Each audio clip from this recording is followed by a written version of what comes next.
Friends இப்போ இந்த ஆர்ஓவில் பார்த்தீங்கன்னா வாட்டர் ஃப்ளோ வந்து ரொம்ப கம்மியாக இருக்குங்க. ப்ராடக்ட் வாட்டரோட ஃப்ளோ வந்து ரொம்ப கம்மியாக இருக்குது. ஸோ ரிஜெக்ட் வாட்டர் பார்த்தீங்கன்னா ஓரளவு நார்மலாக இருக்குன்னு சொல்கிறாங்க. ஸோ அதனால் என்ன கம்ப்ளைண்ட் அப்படிங்கிறத இப்போ செக் பண்ண போகிறோம். ஸோ ப்ராடக்ட் ஃப்ளோ வந்து ரொம்ப கம்மியாக இருக்குது. ஃபில் ஆகிறதுக்கு ரொம்ப நேரம் எடுத்துக்குதுன்னு சொல்லியிருக்காங்க. அதே மாதிரி டிடிஎஸும் செக் பண்ணி பார்த்தேன், ரொம்ப ஹை டிடிஎஸ் தான் வருது.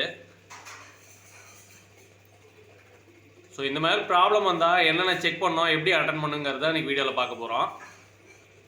ஓகே, இப்போ ரிஜெக்ட் ஃப்ளோவும் பார்த்தீங்கன்னா ஓரளவு வந்துட்டு தாங்க இருக்குது. ஸோ ரொம்ப அதிகம்னு சொல்ல முடியாது, நார்மலாக வந்துட்டுருக்கு. ஸோ இப்போ நம்ம மெஷினை ஓப்பன் பண்ணி என்ன கம்ப்ளைண்ட் அப்படிங்கிறத ஸ்டெப் பை ஸ்டெப்பாக பார்க்கலாம். ஸோ ப்ராடக்ட் ஃப்ளோ இப்போ தான் வருது பாருங்கள். ட்ராப்பாக ஆஃப் பண்ணி போட்டேன். ஸோ ஃபஸ்ட் டிடிஎஸ் செக் பண்ணி பார்ப்போம்.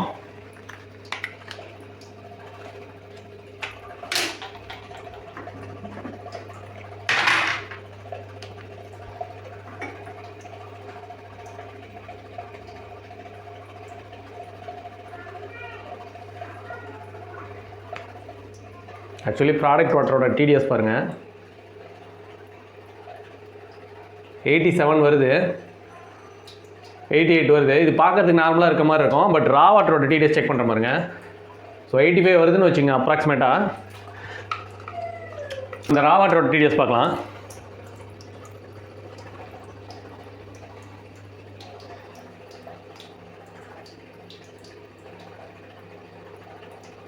$860 வருதுங்க, 850 பக்கம் வருது. ஸோ 850ங்கிறப்ப 85 வரது, 85, 80 ரேஞ்ச் வரது வந்து நார்மல் கிடையாதுங்க. ஸோ இதோட வாட்டர் டிடிஎஸ் வந்து அதிகமாக தான் இருக்குது.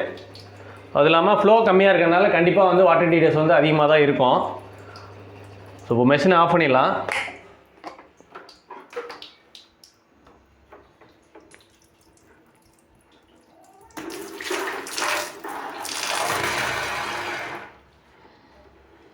நெக்ஸ்ட் வாட்டர் இன்லெட் எல்லாத்தையுமே ஆஃப் பண்ணுறேன்.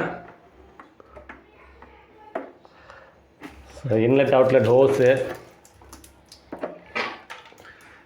மெஷின் எடுக்கலாம்.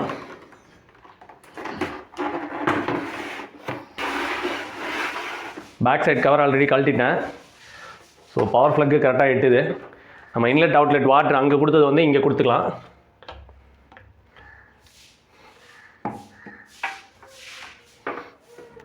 மேலே வந்து இன்லெட்டு, கீழே அவுட்லெட்டு. ஸோ எஃப்ஆர் வந்து இதில் வெளியில் தான் கனெக்ட் பண்ணியிருக்கோம். ஃபஸ்ட் விஷயம் என்ன செக் பண்ணுறேன்னா, நான் என்னை பொறுத்தளவு வந்து ஃபஸ்ட்டு வந்து ப்ரெஷர் தாங்க. ஸோ ப்ரெஷர் இருக்கான்னு ஃபஸ்ட்டு பார்த்துக்குவேன். ப்ரெஷர் கிடைக்கலன்னா அடுத்து எதனால் கிடைக்கல அப்படிங்கிறத தான் அடுத்து அனலைஸ் பண்ணோம். ஸோ அதனால் மெம்பரனோட இன்புட்டை ரிமூவ் பண்ணுறேன். ஸோ இது வந்து மெம்பரனோட இன்புட் ஹோஸு. இதை வந்து ப்ரெஷர் கேஜ் போடுறேன்.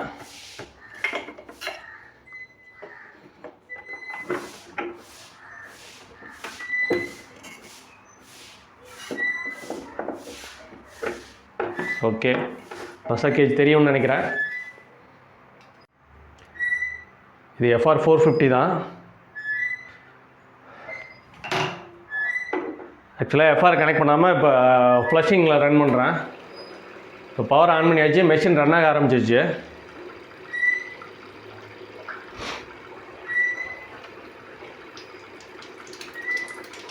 இது வந்து ரிஜெக்ட் ஃப்ளோங்க. எஃப்ஆர் கனெக்ட் பண்ணாமல் இருக்கிறப்ப இருக்க ஃப்ளோ இது.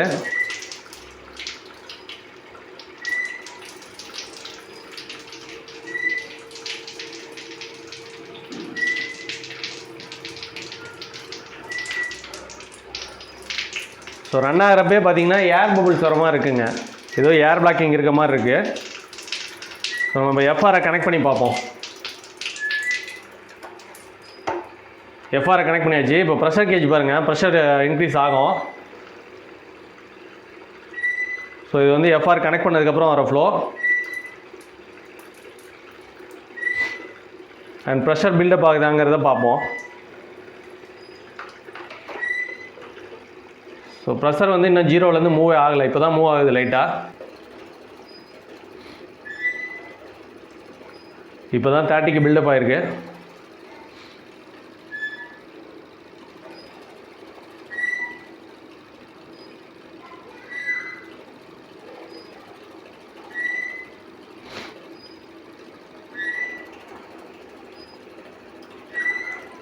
ஸோ 35 to 40 PSI தாங்க வருது.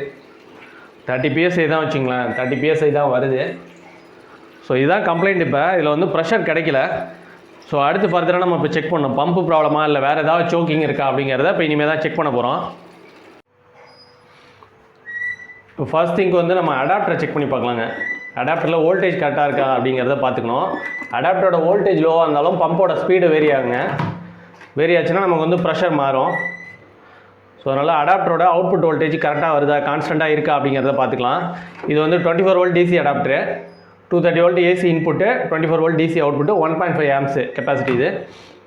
ஸோ இதோட பாசிட்டிவ் அண்ட் இது வந்து நெகட்டிவ் கேபிள்.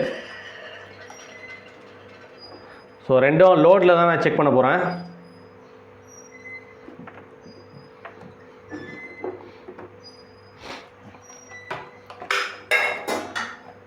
மல்டிமீட்டரில் டிசியில் போட்டுக்கிறேன்.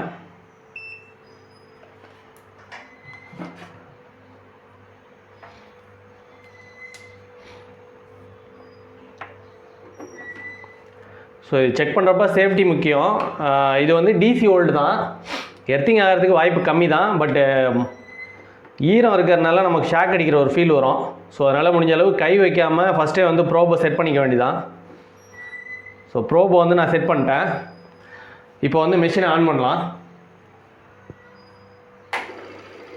ஸோ டிசி வோல்டேஜ் பாருங்கள், 27 வோல்ட் காட்டுது. ஸோ அப்படின்னா அவுட்புட் வந்து கரெக்டாக வருதுங்க. டிசி அடாப்டர் வந்து ஃபங்க்ஷனிங் வந்து நல்லா இருக்குது. ஸோ அதனால் டிசி அடாப்டர் மாற்றணுங்கிற அவசியம் இல்லை. ஸோ ஒவ்வொரு மிஷினில் பார்த்தீங்கன்னா அடாப்டரோட அவுட்புட் வந்து கம்மியாக இருக்கும். அப்படி இருந்தாலும் கம்ப்ளைண்ட், இந்த கம்ப்ளைண்ட் சேம் கம்ப்ளைண்ட் வரும். ப்ராடக்ட்டோட வந்து ரொம்ப லெஸ் வாட்டராக இருக்கும். ஸோ அதனால் ஃபஸ்ட்டு அடாப்டரை செக் பண்ணியாச்சு, ஓகே. நெக்ஸ்ட் வந்து இனிமேல் பிளாக்கேஜ் தாங்க செக் பண்ணணும். ஏதாவது பிளாக்காக இருக்கா அப்படிங்கிறத பார்க்கணும். பிளாக் ஆகலை அப்படின்னா நெக்ஸ்ட் வந்து பம்பு தான். ஸோ அதனால் அடுத்து ஒவ்வொரு ஃபில்டராக நம்ம செக் பண்ணி பார்க்கலாம். பார்த்தீங்கன்னா இப்போ ஃபில்டரை செக் பண்ணுறதுக்கு பதிலாக நம்ம என்ன பண்ணலாம்னா, ஃபஸ்ட்டு இன்லெட் ஃபில்டர் 2 இருக்குது, pre carbon and sediment filter இருக்குது. ஸோ அதில் போயிட்டு அதுக்கப்புறம் தான் எஸ்வி சொலினாய்டு வால்வுக்கு போகும். ஸோ இது வந்து பார்த்திங்கன்னா சொலினாய்டு வால்வு, இது எஸ்விங்க. ஆக்சுவலாக இது 24 வோல்ட் டிசியில் ஒர்க் ஆகிற எஸ்வி. ஸோ இப்போ நம்ம என்ன பண்ணுறோம்னா, டேரக்ட் இன்புட்டை கொண்டு வந்து இந்த எஸ்வியில் கொடுக்குறோம். ப்ரீ ஃபில்டர் ஹவுசிங்லேருந்து வருது இல்லையா, ப்ரீ ஃபில்டர் ஹவுசிங்லேருந்து வர இன்லெட் ஓஸை வந்து எஸ்விக்கு இன்புட்டாக கொடுக்குறோம்.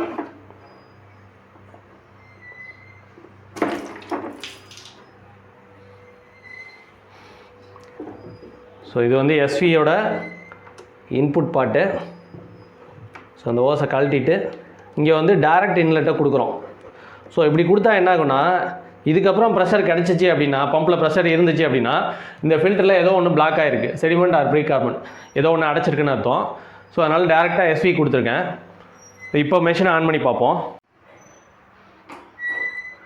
இப்போ பவர் கொடுத்து ஆன் பண்ணுறேன். மெஷின் ரன் ஆக ஆரம்பிச்சிச்சு.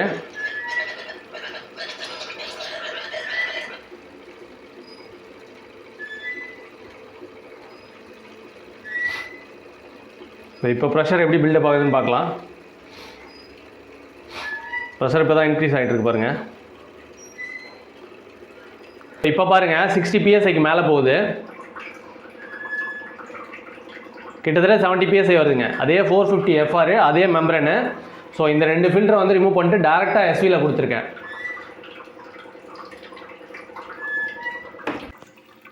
இப்போ ப்ராடக்ட் ஃப்ளோ பாருங்கள். ஸோ நல்லாவே வித்தியாசம் தெரியுது. ப்ராடக்ட் ஃப்ளோ வந்து அதிகமாக இருக்குது. அப்படின்னா என்னென்னா, நமக்கு வந்து இப்போ ஃபில்டர் தான் பிளாக் ஆகிருக்குங்க.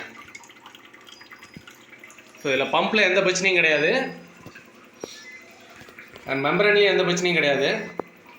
ஸோ இப்போ ப்ரெஷர் பாருங்கள், இது வந்து பிளாக்ல போட்டிருக்கிறது ஃபுல்லாகவே பிஎஸ்ஐங்க. ஸோ ரெட்டில் போட்டிருக்கிறது kg/cm². நம்ம பிஎஸ்ஐ தான் கான்சன்ட்ரேட் பண்ணுறோம். ஸோ இப்போ வந்து இந்த 2 ஃபில்டரில் ப்ரீ கார்பன் அண்ட் செடிமெண்ட், இந்த 2 ஃபில்டரில் ஏதோ ஒன்று பிளாக் ஆகிருக்கு. ஸோ மேக்ஸிமம் நான் செக் பண்ண வரைக்கும் பார்த்திங்கன்னா ப்ரீ கார்பன் தான் அதிகமாக பிளாக் ஆகுங்க. ஸோ அதனால் நம்ம வந்து எது பிளாக் ஆகிருக்கு அப்படிங்கிறத செக் பண்ணிட்டு அந்த ஃபில்டரை வந்து மாற்றிக்க வேண்டியதான். ஸோ அந்த இன்லைன் ஃபில்டர் முடிஞ்ச அளவு இயர்லி ஒன்ஸ் வந்து சேஞ்ச் பண்ணிக்கிறது ரொம்ப நல்லதுங்க. ப்ராடக்ட் வாட்டரோட டிடிஎஸ் செக் பண்ணி பார்க்கலாம். ஸோ ஃப்ளோ வந்து ரொம்ப நல்லாவே இருக்குது, எப்போவும் ரன் ஆகிற மாதிரி ரன் ஆகுது. ஸோ இப்போ டிடிஎஸ் செக் பண்ணி பார்க்கலாம்.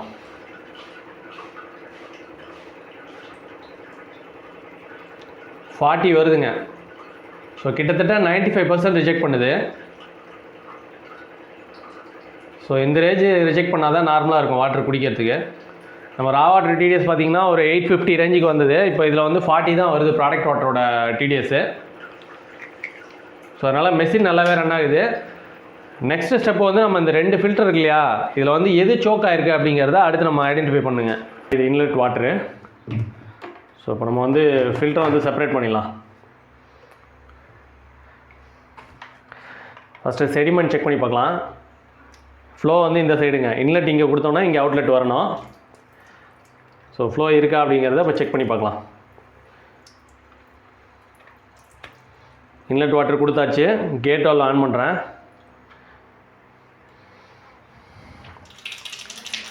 ஸோ இதில் செடிமெண்ட்டில் பார்த்தீங்கன்னா ஃப்ளோ இருக்குங்க, ஃபுல் ப்ரெஷரில் அப்படியே வருது.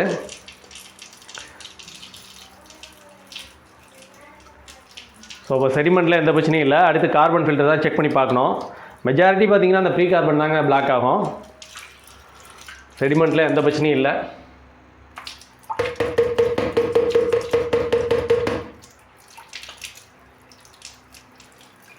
நெக்ஸ்ட்டு ப்ரீ கார்பனை செக் பண்ணி பார்க்கலாம்.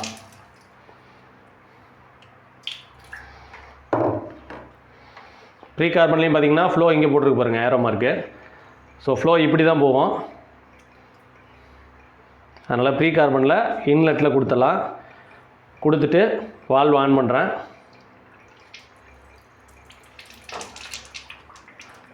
ஸோ இதில் பார்த்தீங்கன்னா பிளாக் ஆகிறது நல்லாவே தெரியும் உங்களுக்கு.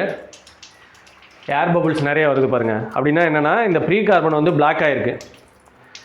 ஸோ ப்ரீ கார்பன் வந்து உள்ளே அடைச்சிருக்கு. அந்த செடிமெண்ட்டில் அந்த ஃப்ளோ வரல பாருங்கள். ஸோ அதனால தான் வந்து நமக்கு பம்பில் வந்து ப்ரெஷர் கிடைக்கல. இதோட ஃப்ளோ பாருங்கள், விட்டு விட்டு தான் வருது. ஸோ அப்படின்னா என்னென்னா ப்ரீ கார்பன் வந்து உள்ளே அடைச்சிருச்சுங்க. ஸோ இதை சரி பண்ணுறது வேஸ்ட்டு, புது ஃபில்டராக மாற்றிக்கிறது தான் பெட்ரு. ஸோ அதனால் வந்து ப்ரீ கார்பன் ஃபில்டர் வந்து புதுசாக சேஞ்ச் பண்ண போகிறோம். இதுதான் கம்ப்ளைண்ட்டு. அதனால் வந்து ப்ரீ கார்பனை மாற்ற போகிறோம். நம்மக்கிட்ட புது கார்பன் ஃபில்டர் இருக்குங்க. இது வந்து ப்ரீ கார்பன் தான். ஸோ இப்போ இந்த கார்பன் நம்ம செட் பண்ண போகிறோம்.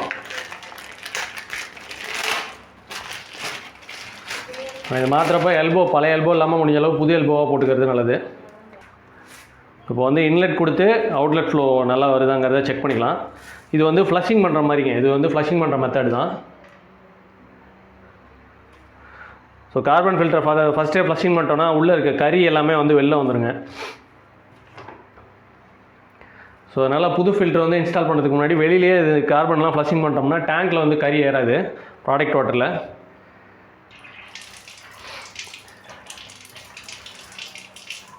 இதில் பாருங்கள் ஃப்ளோ நல்லாவே இருக்குது.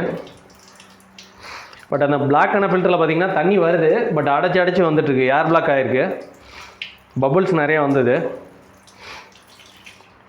ஸோ இதில் வந்து ஃப்ளோ நல்லாயிருக்கு.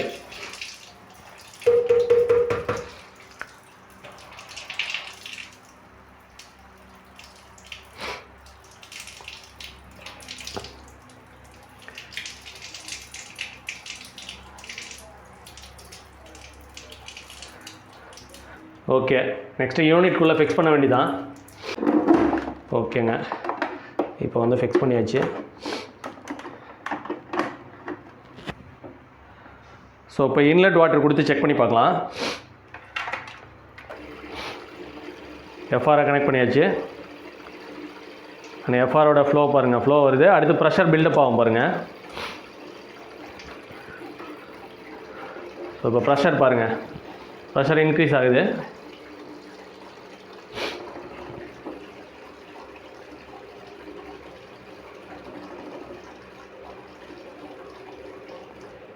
கொஞ்சம் கொஞ்சமாக இன்க்ரீஸ் ஆகிட்டு இருக்கு. 50 வந்துச்சுங்க.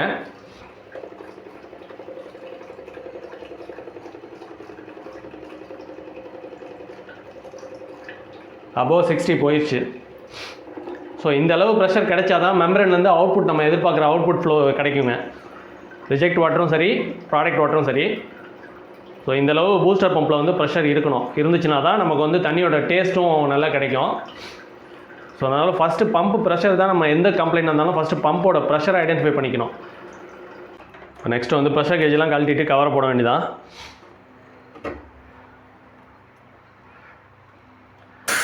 ஸோ நீங்கள் ஒரு ஆர்ஓ டெக்னீஷியனாக இருந்தீங்கன்னா ப்ரெஷர் கேஜ் வந்து இந்த ஃபீல்டுக்கு ரொம்ப இம்பார்ட்டன்ட்ங்க.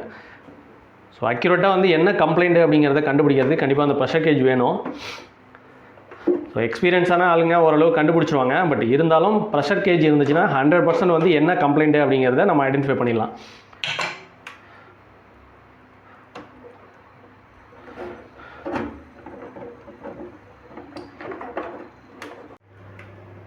பார்த்திங்கன்னா இப்போ ஃப்ளோ நல்லாவே வர ஆரம்பிச்சிச்சு. டேங்கை ஒன்ஸ் வாஷ் பண்ணி போட்டிருக்கேன். ஸோ ஃப்ளோ ஓரளவு இருக்குது.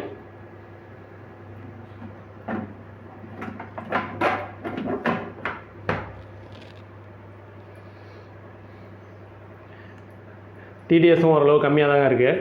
ஸோ வாட்டர் டேஸ்ட் நல்லா இருக்குது. ஸோ இந்த மாதிரி கம்ப்ளைண்ட் வந்தது, வாட்டர் டேஸ்ட் நல்லா இல்லைனாவே இந்த மாதிரி கம்ப்ளைண்ட் இருக்கலாம். ஏதாவது பிளாக் ஆகிருக்கலாம். தண்ணி வந்து ஃப்ளோ கம்மியாக இருக்குனாவே மெம்பரேன் தான் சேஞ்ச் பண்ணுங்கிற அவசியம் கிடையாது. ஸோ இந்த மாதிரி கம்ப்ளைண்ட்ஸ் நிறைய இருக்குது. ஸோ அதனால் நீங்களாக வந்து ரிஸ்க் எடுத்து மாற்றுறதுனா செலவு அதிகமாகும். பார்த்துங்க, பக்கத்தில் இருக்க டெக்னீஷியனை கூப்பிடுங்க.